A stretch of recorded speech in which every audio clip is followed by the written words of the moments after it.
बच्चों अगर आप लोग 2027 में बोर्ड एग्ज़ाम देने वाले हैं तो आप लोगों के लिए ये वीडियो सबसे ज़्यादा इम्पोर्टेंट है। बच्चों आपको पता है जो हिंदी का पेपर होता है बच्चों, उसमें एक प्रश्न आता है कि पर्यावरण प्रदूषण की समस्या पर निबंध बच्चों कैसे लिखें, लिखने का तरीका क्या होता है। क्योंकि बच्चों ये जो प्रश्न है ना, आपको जो निबंध लिखने के लिए आ रहा है बच्चों, ये 7 नंबर का आता है बोर्ड एग्जाम में। ठीक, अगर आप लोग 7 नंबर को फ्री में लेना चाहते हैं तो इस वीडियो को शुरू से अंत तक वॉच करिए। आपको इसमें जो डाउट है उस डाउट को क्लियर करने वाले हैं बच्चों। बोर्ड एग्जाम में कैसे लिखेंगे कि बच्चों यहाँ से आपको फुल नंबर मिले, ठीक ना, वो तरीका बताने वाले हैं। अगर आपको सीखना है, नंबर लेना है, बोर्ड एग्जाम में अच्छा स्कोर करना चाहेंगे तो इस वीडियो को शुरू से अंत तक वॉच करिएगा। अगर वीडियो अच्छा लगा तो मेरे चैनल को सब्सक्राइब भी करिए और अपने मित्र के पास भेजने की कोशिश करिएगा, ठीक ना। चलिए पहले बच्चों मुद्दे पे आते हैं। यहाँ पे लिखा है ब्लैक पेन से कि पर्यावरण प्रदूषण की समस्या समाधान। जैसे कि बच्चों जो पर्यावरण प्रदूषण समस्या बच्चों, इसको आप समाधान कैसे कर सकते हैं। बोर्ड एग्जाम में ब्लैक पेन से जिस तरीके से मैं लिखा हूँ इसी तरह के बच्चों अपने बोर्ड एग्जाम की कॉपी में इसी तरीके से लिखना है। ठीक, ये तो हो गया। अब देखिए एक होता है बच्चों रूपरेखा। रूपरेखा बच्चों क्या होता है, इसमें बच्चों बच्चे सबसे ज़्यादा कंफ्यूज होते हैं कि सर जो रूपरेखा है इसमें बच्चों हमको सर इसमें हमको क्या क्या लिखना है। देखिए मैं बता देना चाहता हूँ कि जो पर्यावरण प्रदूषण की जो पर्यावरण प्रदूषण की समस्या पर जो समाधान बच्चों जो इस पे निबंध लिखने के लिए आता है, इस मतलब हेडिंग में सबसे मुख्य हेडिंग क्या है, ठीक ना। जो पर्यावरण प्रदूषण है बच्चों इसका मुख्य हेडिंग क्या है, उस हेडिंग बच्चों जो हमको इसमें लिखना होता है रूपरेखा में। जैसे इसका हेडिंग सबसे पहले बच्चों लिखेंगे प्रस्तावना, दूसरा लिखेंगे कि प्रदूषण का अर्थ क्या है, प्रदूषण के प्रकार क्या है, समस्या का समाधान कैसे कर सकते, उपसंहार कर सकते हैं बच्चों, इसे दिया है उपसंहार।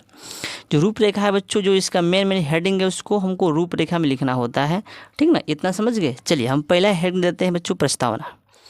चलिए आते हैं बच्चों प्रस्तावना। प्रस्तावना बच्चों क्या है, ध्यान से देखिएगा आप लोग।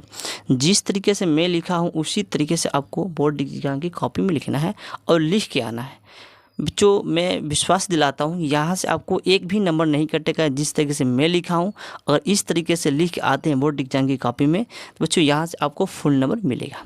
चलिए अब वो ब्लैक पेन से लिखना है बच्चों प्रस्तावना। प्रस्तावना लिखने के बाद बच्चों आपको यहाँ से स्टार्ट कर देना है कि आजकल प्रदूषण की समस्या बहुत ज़्यादा बढ़ रही है। इस समय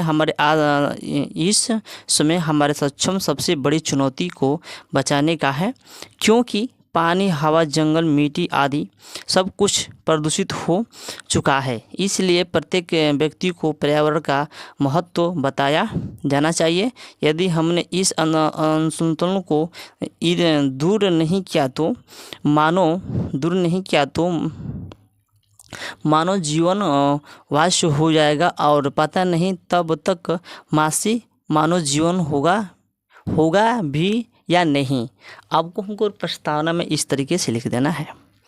आपके पहला हेडिंग हो गया, ठीक। अगर इनके बारे में अच्छी तरीके से पता है बच्चों तो अपने हिसाब से इसको लिख सकते हैं, ठीक ना, अगर जानते हैं तो। दूसरा हेडिंग है बच्चों प्रदूषण का अर्थ क्या होता है। चलिए जो प्रदूषण का बच्चों अर्थ है बच्चों ये क्या होता है, देखिए लिखेंगे कि संतुलित वातावरण में ही मानव की विकास संभव है। पर्यावरण निर्माण प्रकृति द्वारा किया गया है। बढ़ती हुई जनसंख्या पर्यावरण संतुलन को बिगाड़ कर कृषि दूषित कर देते हैं। इस प्रकार वातावरण को दूषित करने को प्रदूषण कहते हैं। जनसंख्या की असाधारण वृद्धि और औद्योगिक प्रगति ने प्रदूषण की समस्या को जन्म दिया है। इससे मानव जीवन को संकट उत्पन्न हो सकता है। संकट उत्पन्न हो सकता है। आपको प्रदूषण का अर्थ में बच्चों इतना ही लिखना है, ठीक। चलिए तीसरा हेडिंग डालते बच्चों की प्रदूषण के प्रकार। जो आपका प्रदूषण बच्चों ये कितने प्रकार का होता है। अब लिखे बच्चों आज के वातावरण में प्रदूषण निम्न रूपों में दिखाई पड़ता है, ठीक। कौन कौन, देखिए पहला हेडिंग है बच्चों वायु प्रदूषण। जो बच्चों वायु प्रदूषण है, जैसे दिया है कि वायु प्रदूषण में विशेष प्रकार की गैसें अपने विशेष अनुपात में उपस्थित है। जीवधारी अपने क्रिया में ऑक्सीजन व कार्बन डाइऑक्साइड का उपयोग करते हैं। मानव अपनी आवश्यकता के कारण वायु को प्रदूषित कर रहा है। आपको वायु प्रदूषण बच्चों इतना ही लिखना है, ठीक। चलिए आगे चलते हैं, थोड़ा सा देखते हैं। अब देखें बच्चों कि जल प्रदूषण क्या होता है। जो जल प्रदूषण बच्चों, इसमें आप क्या लिख सकते हैं, थोड़ा सा ध्यान दीजिएगा, ठीक ना। जिस तरीके से मैं आपको बता रहा हूँ उसी तरीके से आपको लिख के आना है बोर्ड की कॉपी में। देखिए जल का हमारे जीवन में सबसे महत्वपूर्ण योगदान है। जल ही जीवन है। जल में कुछ तत्व जैसे खनिज, लवण, कार्बनिक, अकार्बनिक गैस है, ठीक है। आपको जल प्रदूषण में लिखना है कैसे, आदि का अधिक मात्रा हो जाने के कारण जल प्रदूषित हो जाती है। आपको जल प्रदूषण में इतना ही लिखना है। सो इसके बारे में आप तो अपने हिसाब से बना के लिख सकते हैं कि जल प्रदूषण बच्चों कैसे होता है, इसका कारण क्या हो सकता है, ठीक ना। चलिए तीसरा हेडिंग दिया है ध्वनि प्रदूषण क्या है, ध्वनि प्रदूषण, ठीक ना। तो बच्चों लिखना है ध्वनि प्रदूषण में कि ध्वनि प्रदूषण आज की एक नई समस्या है, इसे वैज्ञानिक प्रगति ने पैदा किया है। बात तो सही है। आजकल देख रहे हैं कि रोड पे किस्म की गाड़ी निकल रही है। तो जो देखिए जितना गाड़ी की संख्या बढ़ेगा पेट्रोल भी ज़्यादा खर्च होगा। जब गाड़ी रोड पे चढ़ेगी तो उसका धुआं निकलता है वो क्या है, वो प्रदूषण ही नहीं फैलाएगा बच्चों। तो इसको जो ध्वनि प्रदूषण है बच्चों, इसको वैज्ञानिक नहीं दिया है। जैसे कि मोटर कार, ट्रेन, कारखाने, मशीनें आदि से ध्वनि प्रदूषण बढ़ जाता है, ठीक ना। एग्जाम्पल लिखे हैं आपको समझने के लिए। आप चलते हैं अगले, रासायनिक प्रदूषण क्या है। रासायनिक प्रदूषण क्या है, देखिए दिया बच्चों यहाँ पे कि द्रव के अलावा कीटनाशक दवा से और रासायनिक खादों से स्वास्थ्य पर प्रतिकूल प्रभाव पड़ रहा है। आपको रासायनिक प्रदूषण में लिख देना है कि द्रवों में अलावा रोगनाशक, कीटनाशक दवा से और रासायनिक खादों से स्वास्थ्य पर प्रतिकूल प्रभाव पड़ रहा है। आपको रासायनिक प्रदूषण बच्चों इतना ही लिखना है। आप चलते बच्चों लास्टवा, समस्या का समाधान। इसका समाधान कैसे कर सकते हैं, प्रदूषण को बढ़ने से हमको कैसे बचा सकते हैं, इसको कैसे हम लोग कम कर सकते हैं। चलिए दिया है बच्चों, वातावरण को प्रदूषित से बचने के लिए वृक्षारोपण सर्वश्रेष्ठ समाधान है। दूसरी ओर वृक्षों के अधिक कटाव पर भी रोक लगाई जाना चाहिए।